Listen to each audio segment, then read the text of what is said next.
Let's create the background with a solid layer. Then create a new composition to create the box. Create a rounded rectangle. Choose the color. I'll go with the white for a more clean vibe. Then create 3 boxes like these with a gray color. Feel free to make some adjustments in the height, width, or according to your needs. Import this box composition into the main timeline. Duplicate the layer twice. Create a camera layer. Switch to 2 view options.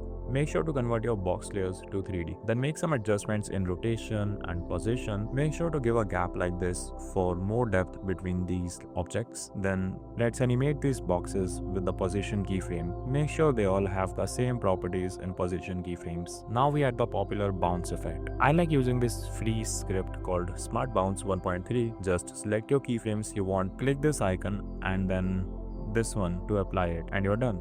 It's that simple. Feel free to reduce the gap between the keyframes to increase the speed because we cannot use the speed graph here. Now add this animation to the camera. Adjust the speed graph and this is the animation we have now. Now pre-compose these 3 boxes.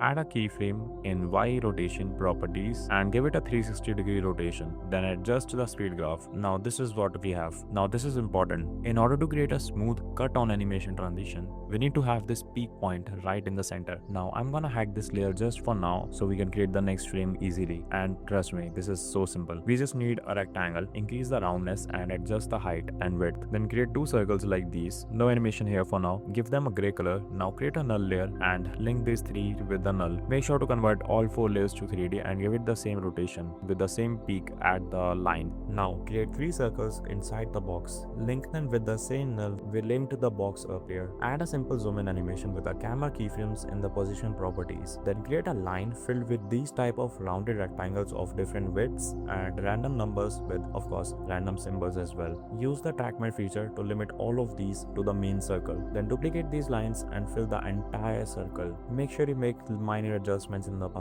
positions of these lines. Then one by one give them the same animation. First one left to right, then second right to left, and the list goes on like that. Make sure the speed graph is exactly same. Make sure animation starts and ends at the same point.